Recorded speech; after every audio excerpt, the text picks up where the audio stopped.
The Koalition. To some stuff that we need to talk about regarding our 2017 games. We were going to have a podcast for that, but due to the timing, it was going to be a little bit difficult because a lot of us were already away for the holidays. But we did want to at least address a couple of our personal Game of the Year picks for 2017 because 2017 was an excellent year for video games, without a doubt. So definitely felt it was important to address some of that stuff. So I don't know if you guys have a few picks, maybe 2 or 3 picks of games you enjoyed most from 2017. But I'm going to let you start us off, Mr. Lugo, because I know you played a lot of stuff, maybe more stuff than I played. So feel free to let us know what your Game of the Year picks are for 2017. Yeah, I mean, I've talked a little bit about it with Gary on our turn-based episode. My game of the year, hands down, like I've maintained, is still Persona 5. I still think that is probably the best game this year that I played, and well-deservedly of the 100 that I gave it in my review. That's the only game thus far throughout the entire year, and as all the time that I've been on the Koalition, where I've given 100 out of 100, and deservedly so. The other 2 games I want to give a shout-out to, for just picking 3 here. I want to give a shout-out to Nier Automata, because I feel like that was a game that was really good, that kind of got a little bit snubbed by the Game Awards, and should have gotten a lot more recognition than what it got. And finally, also, I want to give a big shout out to Injustice 2, because I felt like Injustice 2 was probably the best fighting game this year. And I felt like it provided a lot of content. It had a lot of what people loved about fighting games. NetherRealm is phenomenal with their amount of stuff and detail that they put into their story modes. The best one in the industry thus far when it comes to the fighting genre. Even though there was a lot of other big time games that, again, I'm just not mentioning because either I didn't play them or there's just way too many to name. Those are 3 games that I felt like really deserved the shine that they were getting. Very good picks, and I agree with a lot of what you said. Injustice 2 is awesome. So, yeah, that definitely deserves to be mentioned. Okay, Mr. Max Muller, how about you let us know what your 3 picks would be for your personal Game of the Years for 2017? All right. 3 is tough, but 3, I can narrow it down to 3. I'd have to say Sonic Mania is definitely one of the top 3 that I've played this year. Sonic Mania was, I'd heard all the hype about it all year. And earlier I said I wanted to wait on it until around Christmas, where I had a lot of free time to kind of delve into it. I can definitely say it lived up to all the hype that I heard throughout the year. I was blown away by it. I've been a longtime Sonic fan, for as long as I've been playing games, I've been a Sonic fan. And it's mostly been 3D Sonic, because the first game that got me into Sonic was Sonic Adventure 2. Went back and played the first one, and then I played I played some of the Wii ones, but I was too young to know that they were absolute trash. Even though, no, back then I still even thought they were kind of absolute trash, but it was more Sonic. And then later on in high school, I was able to pick up some of the older 2D Sonic games, which I absolutely fell in love with Sonic all over again. And then, since then we've had a bunch of ridiculous releases like Sonic Unleashed. Colors was good, Generations was great, and then there was just a bunch of BS in between all of that. And then Mania just kind of came and just blew us all away again, and is the perfect rendition of 2D Sonic. It's absolutely everything we could ask for. I've been playing it whenever I can, even though I've pretty much done everything aside from the bonus stages. I don't even care. I do want to finish all the bonus stages, but I don't even care if I finish them. I just get to play the game more, just trying to get to more of the bonus stages. It's absolutely great. There's so much fan service in it. It's not even funny. The soundtrack is absolutely killer. Just everything about the game. It entirely lived up to the hype. And I'm so happy I was able to sit down and just play it for hours straight, because I gave myself time to do that. That was an amazing idea, and it was just an awesome game through and through. And yeah, can't wait for a Sonic Mania 2 or something else. Can't wait to see what else comes out of Christian Whitehead. Let's see, Neo, as I'm sure I've talked about on the show before. I'm a huge Souls fan. Neo is one of the Souls-like games that I think twists up the formula more so than any other Souls-like game, even more so than the Souls franchise has on its own iterations. I think that the changes in Neo from Dark Souls 3 are much more than even like the changes from Dark Souls 1 all the way to 3. Like Neo incorporates so much extra stuff. It's a lot more of like a regular game. You know, I guess the point of Souls isn't to have a whole bunch of like extra stuff or anything like that. You know, the point is that it's kind of minimalist and that it's kind of you figure things out on your own, or like you do your own kind of in-depth research. Whereas Neo is more of a traditional game, you know.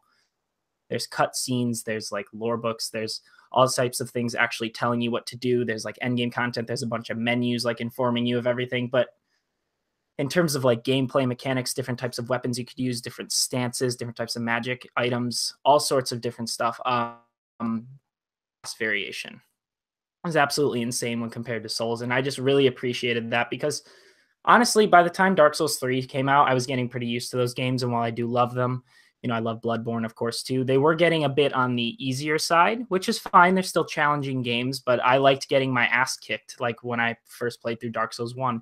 And Neo definitely did that again. Neo kicked my ass more so than I can say any other game has this year, which was awesome. I absolutely loved that. And then number 3 is a very tough one. This is kind of between, like, say, Prey. 2017's Prey, you know, the one that came out back in May, because I love arcane games, or Cuphead. You know, Cuphead for pretty obvious reasons. You know, everyone's told you about why Cuphead is amazing. That was another game I waited until the end of the year to play and was absolutely blown away by, you know, by everything, like down to the soundtrack. Like I remember I was playing late at night with my brother one day and I paused the game to like go grab some water or something. And I come back and I'm just again because the soundtrack is just still going behind the pause menu and it's so intense and high paced and it just like makes you anxious again. It's really funny and it's really quite brilliant how well that game runs and just how creative it is. Every single boss fight is just something else. Like there's this dragon that turns into like a 3-headed dragon and just starts shooting these random ass fireballs at you. There's just so much random stuff going on in that game and I absolutely love it. But Prey was more of a surprise to me than anything else because, you know, when it came out, there was a lot of divisive opinions on it. You know, I remember Tony said he didn't even end up finishing it because he didn't like it so much. Then there were other people that said they loved it, but like, you know, everyone had their own different opinions on it. And to be fair, it does cater to a specific type of crowd. It's definitely not for everyone. It's a hard game. It's kind of stealthy, but kind of not, kind of like the Dishonored games. Like the Dishonored games, they give you a lot of different ways to play the game, like combat focused. But at the end of the day, the engine and just the way that the main character plays just doesn't cater itself to that as well as stealth gameplay does. And it's the same case in Prey. Even though you could get these like ridiculous powers that make you really strong, it's like hard to aim things in that game. It's done on purpose, but it's just, you're always better off with stealth in those types of games. So they don't cater to everyone, but what really worked with me with Prey was just kind of how it allowed you to do absolutely whatever you want. You're kind of encouraged to try and break the game in certain ways. And like, you'll do things that you wouldn't think are possible, but they're actually like thrown in there by the developers. Like there are so many different routes to do so many different things. And you could play the game normally and you wouldn't even know that. But if you take like, for example, the glue gun, the gun that you get like right at the beginning of the game, it just shoots out, you know, glue and it like sticks onto walls and stuff. And you could climb up it and find all these different alternate routes, or like you can use the glue gun on different enemies and it like will either slow them down or stop them completely, allowing you to like scan them for extra powers or just leave them there or go up and fight them. And it could be used really strategically in battle. It's just, there's all sorts of little touches here and there. The story was actually really good. It was voice acted really well. There's multiple endings, but some of the endings are like fake endings, which is really cool. And it just kind of toys with you from the beginning. And it's one of those games where like, once you've beaten it, you really want to go back and try it again because you know so much now. And there's actually so much more going on and you'd really benefit from a second playthrough, like story-wise and lore-wise. It's just really cool, really surprising to me.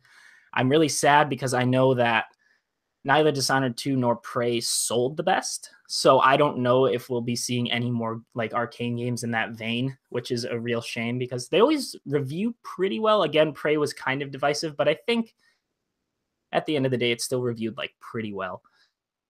But I just hope that that era of games isn't like over after Prey. And I know Death of the Outsider came out that also reviewed well, the Dishonored expansion, but I don't think that sold super well either, which is a shame. But yeah, I just really hope that those games continue because they're absolutely incredible games and I highly recommend them to anyone. But yeah, I'd have to say, you know, of course, there were a bunch of other games that came out this year that were amazing, but I'd have to say those are definitely my top 3. Those are great picks. And I'll just say that I also was a fan of Prey and the music as well. Music is fantastic. So, yeah, I hope that Arcane is able to make more games. But I'm going to get into my picks later on because I do have something to say that's very similar along that line. Dana, how about you let us know what your top 3 games were for 2017?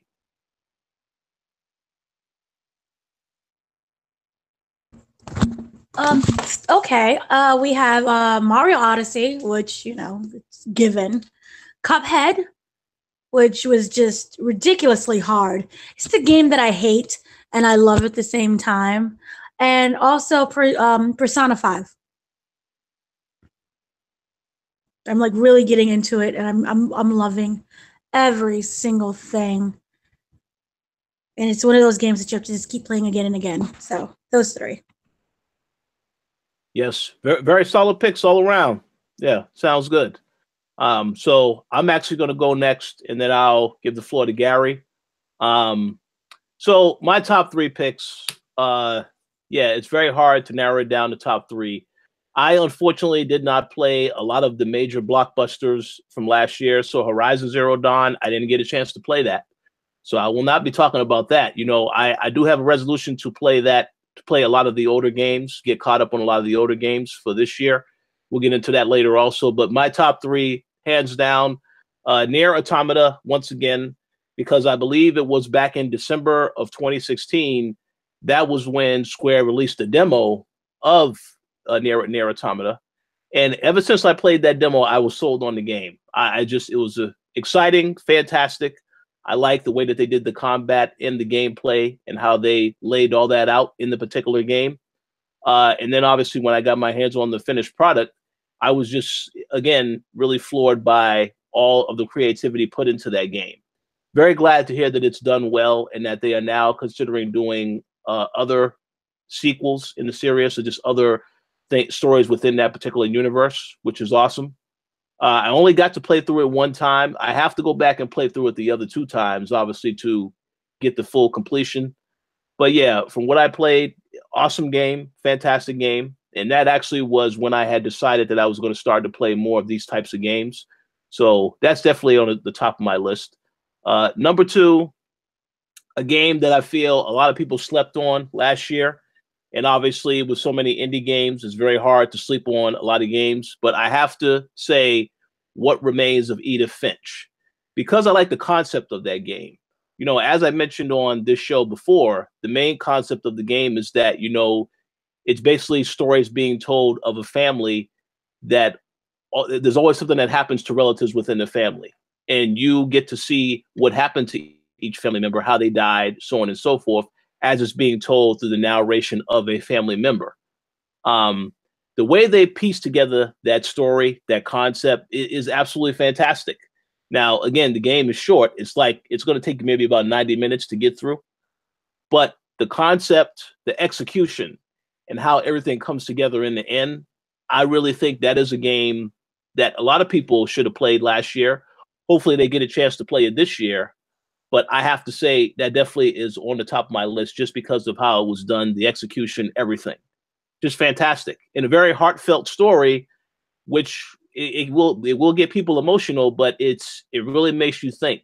When you see games like this being done, it just shows the range of what is possible for video games. Because I hate when people see like a first-person shooter or just something that's already been done, you know, and they just try to say, when certain games would deal with certain subject matters, they feel like, oh, this is too offensive. But when you see a game like this right here is proof that, yes, there are great video games out there that can tackle different subject matters and do it very, very well. So definitely would encourage people to check that out. What Remains of Edith Finch. And the third game that I would add to my list is Wolfenstein 2. Now, let me go ahead and say right now, Wolfenstein 2, I don't necessarily think it was better than The New Order. because when that game came out, you know, it just came out and I was just surprised by every aspect of it. This sequel, they took a lot more risk with the storytelling, with the subject matter, with a lot of different things. And I would say that for the most part, that did pay off. The gameplay is just tight and fluid. The action, fantastic. But the story and the direction of where the story goes towards the end is a little, you know, a little hit and miss for some aspects of it I didn't like with that particular direction. But I like the overall way that it was presented. The fact that Bethesda made the announcement and then we were playing it a couple months later, again, all awesome stuff. And I am a Wolfenstein fan. Plus, I heard in a recent interview that they had always planned to make this a trilogy. So they have every intention of making another game, but obviously it, again, depends on how well this game sold. Now, considering that this game came out at the same time as Mario Odyssey and Assassin's Creed Origins, I don't really know if that's going to fare well for what happens with the next game. I don't really know how Bethesda's going to do that. I know they also cut this game as well as all the games they release around that time to $30 during the holiday season. So I'm hoping people bought the game. I don't really know. I guess, you know, when NPD numbers come out for December and January, we'll find out whether or not it continued to sell. But I'm hopeful that we do get another game because I want to see how they intended to end off this trilogy. But yeah, the second game, it was still a great game. You know, not as good as the first game, but still worthy of playing, especially if you're a first-person shooter fan, an action fan, and a Wolfenstein fan. Are my top 3 for 2017. As I said, I didn't get to play a lot of other games. Hopefully, I get to play a lot of this other stuff this year because I have a lot to catch up on. But Gary, now I'm going to hand it off to you. And allow me to say, before you even get started, no, Overwatch, this better not be one of your top 3 of 2017. So go ahead. Yeah, unfortunately it's not. But yeah, definitely Persona 5 was my, you know, game of the year. Me and JJ were just talking about this on the turn-based, and yeah, definitely it's the best RPG and to me the best game that came out last year. And I'm glad that, you know, more people are still getting into it, you know, like Dana and Ramiz, like they're both currently playing it right now. So that's great that there's more people getting into the experience. I just really love the art style. I love the soundtrack. It's amazing. And, you know, the story and the gameplay is just like, I still play it even though I've completed the game. Like, you know, I still play it just because it makes me feel good. So, yeah, definitely Persona 5 as my game of the year. As for like honorable mentions, I'm definitely gonna go Nier Automata.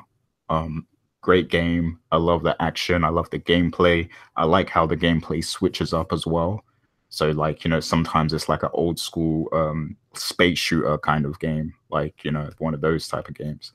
So yeah, I really love that. Soundtrack was also really good in that game. And I agree with JJ that it didn't get, you know, all the praises it deserved last year, but it still has a big fan base. Like there's still a lot of people that really love it and really enjoyed it out there. So I do hope that more people try that game out eventually because it's definitely worth it. And I guess for the third game, I would go with Horizon Zero Dawn, just because I haven't even completed that game, but it was really good.